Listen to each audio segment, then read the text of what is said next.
Bonjour et bienvenue à toi dans cette nouvelle vidéo de mathématiques. Dans cette vidéo, tu vas poursuivre ton apprentissage des nombres décimaux en mathématiques et tu vas ainsi apprendre à les poser en colonne pour faire tes additions. Pour pouvoir profiter pleinement de cette vidéo, je te suggère, si ce n'est déjà fait, d'aller visionner la précédente vidéo dans laquelle nous découvrions les nombres décimaux et également la vidéo un peu plus ancienne sur les additions en colonne. C'est parti! Un nombre décimal, je le rappelle en deux mots, est un nombre avec une virgule. Nous avons vu par exemple que 5,1 est un nombre décimal. 8,041 est également un nombre décimal. 13,16 en est un autre exemple. Ensuite, nous allons très rapidement rappeler qu'un nombre entier est un nombre sans virgule. En somme, tous les nombres que tu connaissais jusqu'à présent, 4, 26 ou 15 par exemple. Maintenant, il faut savoir que pour pouvoir additionner en colonne, on aligne les chiffres selon leur rang et en colonne. Ceci n'est rien de nouveau, que nous ayons des nombres décimaux ou pas. Par exemple, avec des nombres entiers, 32 plus 21, nous allons identifier tout d'abord les chiffres des unités, nous allons également identifier les chiffres des dizaines et ensuite tout simplement les poser en colonne, les unités alignées avec les unités en colonne, les dizaines alignées avec les dizaines en colonne, et ensuite on pose notre symbole de l'addition, notre trait de séparation pour le résultat, et on procède à l'addition en colonne. Et voilà que ça nous donne 53. Bien entendu, n'oublions jamais de marquer le résultat de notre opération tel que demandé dans l'énoncé de l'activité. Maintenant, si nous faisons la même chose, mais que cette fois-ci nous avons des nombres décimaux, donc des nombres à virgule, eh bien, il n'y a absolument rien de différent. Il te suffit juste d'identifier clairement dans ton esprit ou sur ta feuille de brouillon les rangs des différents chiffres. Par exemple, ici, nous avons 2,1 plus 4,5. 2 et 4 sont les chiffres des unités. N'oublie pas que le chiffre des unités est le chiffre juste collé à la virgule juste avant celle-ci.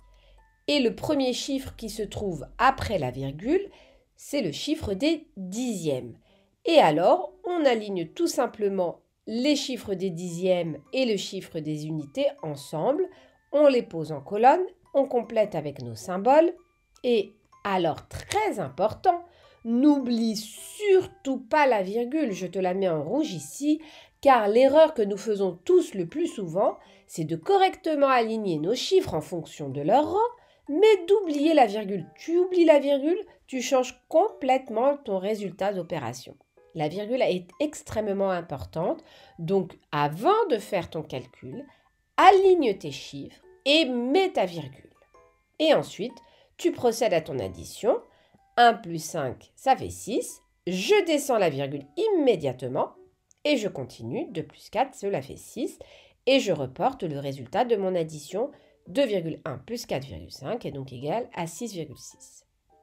Par conséquent, pour additionner en colonne, on aligne les chiffres selon leur rang et leur colonne. Et donc, une petite vérité de la palisse, c'est-à-dire une petite évidence, il te faut connaître les rangs. Tu as les unités, les dizaines, les centaines, les milliers à gauche. Tu as les dixièmes, les centièmes, les millièmes à droite. Nous pourrions continuer à gauche et à droite, mais nous allons nous arrêter là. Et au milieu, tu as la virgule. Et si tu devais procéder à une addition, tu alignerais chacun des rangs avec le rang qui lui correspond et bien entendu la virgule avec la virgule. Et donc, voici une petite astuce pour te repérer lorsque tu écris ton addition en colonne sur ta copie et t'assurer que tu ne t'es pas trompé dans l'alignement des chiffres. Quand tu additionnes en colonne, les virgules sont toujours alignées. Toujours. À ton tour maintenant, je vais te donner une série d'additions. N'hésite pas à mettre en pause la vidéo pour les faire tranquillement sur ta copie et ensuite on va procéder à la correction ensemble.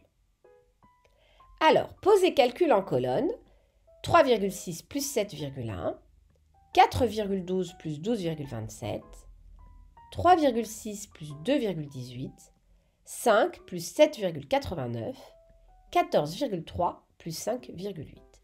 Je te laisse faire tes calculs, nous allons faire la correction tout de suite. 3,6 plus 7,1. Nous avons vu tout à l'heure que nous devions tout d'abord identifier les différents rangs. Nous avons donc les dixièmes et les unités et nous mettons donc nos chiffres conformément à nos rangs, sans oublier les symboles et bien entendu, qu'est-ce qu'il me manque? La virgule que je ne dois surtout pas oublier. Et maintenant, j'additionne en colonne. 6 plus 1, cela fait 7. Je descends ma virgule. 3 plus 7, cela fait 10. Mon résultat est donc de 10,7. Qu'est-ce que je dois faire maintenant? Tu l'as deviné, je dois reporter mon résultat dans mon énoncé. Maintenant, la suivante. Nous avons 4,12 plus 12,27. De la même manière, nous allons devoir identifier les différents rangs. Comme tu peux le constater, nous avons deux chiffres après la virgule. Nous allons donc jusqu'au centième, dixième, unité. Est-ce que je dois continuer? Oui, j'ai un chiffre des dizaines. Maintenant, je place mes chiffres proprement en dessous de chacun des rangs. J'ai donc le 2 et le 7, le 1 et le 2, le 4 et le 2 et le 1 de mon 12. Ensuite, je place mes symboles. Et là encore, je te pose une petite question. Est-ce que j'ai fini de placer mes chiffres et de poser mon opération? Non. Il me manque la virgule. Et là, tu constates bien que ma virgule est bien alignée. C'est parfait. Je peux faire mon calcul en colonne. 2 plus 7, 9. 1 plus 2, 3. Je descends la virgule. 4 plus 2, 6. Et 1 plus rien, donc plus 0, le rien en mathématiques c'est 0, nous fait bien 1. Le résultat est donc de 16,39 que bien entendu je reporte dans mon calcul de l'énoncé. 3,6 plus 2,18. Allons-y, nous avons un chiffre des centièmes, dixièmes, unités et nous pouvons nous arrêter là. Je place mes chiffres, 8, 6 et 1. 3 et 2, mon plus, mon trait et bien entendu ma virgule. Là, ce qui aurait peut-être pu te perturber, c'est le fait que pour 3,6, je n'ai qu'un chiffre après la virgule et que pour 2,18, j'en ai deux. Mais qu'à cela ne tienne, si tu respectes la règle qui est d'aligner les chiffres selon leur rang, cela ne te posera aucun problème. Ton point de repère d'ailleurs doit être le chiffre des unités. Une fois que tu as placé tes chiffres, tu peux procéder au calcul en colonne. Et là, tu vas me dire 8, mais au-dessus de 8, je n'ai rien. Sache que le rien en mathématiques équivaut à un 0. C'est la raison pour laquelle 8 plus 0 nous donne donc 8. Ensuite, on continue. 6 plus 1, 7. Je descends ma virgule. 3 plus 2, 5 tout simplement. Et je reporte mon résultat. 5 plus 7,89. Je vais donc mettre mes centièmes, mes dixièmes, mes unités et je peux m'arrêter là. Allons-y, plaçons nos chiffres. 9, 8, 5, 7, plus le trait de séparation et la virgule que je n'oublie pas. Là encore, peut-être que tu as été perturbé par le fait que tu n'avais même pas de virgule dans le premier et une virgule dans le second. Sache que le 5 est un entier, mais c'est comme si nous avions 5,00 tout simplement. Je te l'ajoute ici pour plus de compréhension, mais bien entendu, j'aurais pu ne pas le mettre, le virgule 00, ça équivaut à 5, tout simplement. Et maintenant, je procède à mon addition.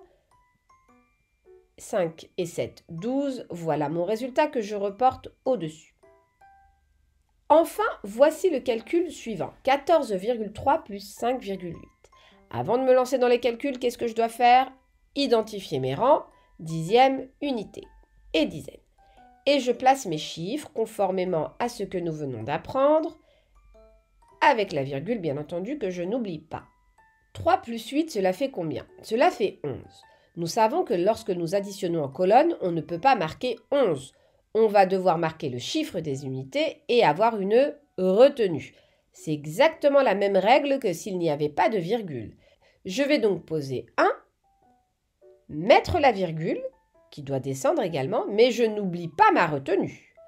Ensuite, on y va. 1 plus 4, 5. 5 et 5, 10. De la même manière, je ne peux pas écrire 10, je vais donc écrire 0 et retenir 1. 1 plus 1, 2. En dessous du 1, je n'ai rien, ça équivaut à un 0. J'ai donc 2. Le résultat est donc de 20,1 que je reporte dans mon énoncé. Voilà pour cette vidéo te présentant les additions en colonne avec des décimaux. La subtilité fondamentale, c'est de bien aligner tes chiffres. À partir du moment où tu as aligné tes chiffres correctement, tu n'as aucune raison de te tromper. Et n'oublie pas la virgule. Les virgules doivent être également alignées entre elles. Voilà pour cette vidéo. Tu as bien travaillé. Je te dis à très bientôt.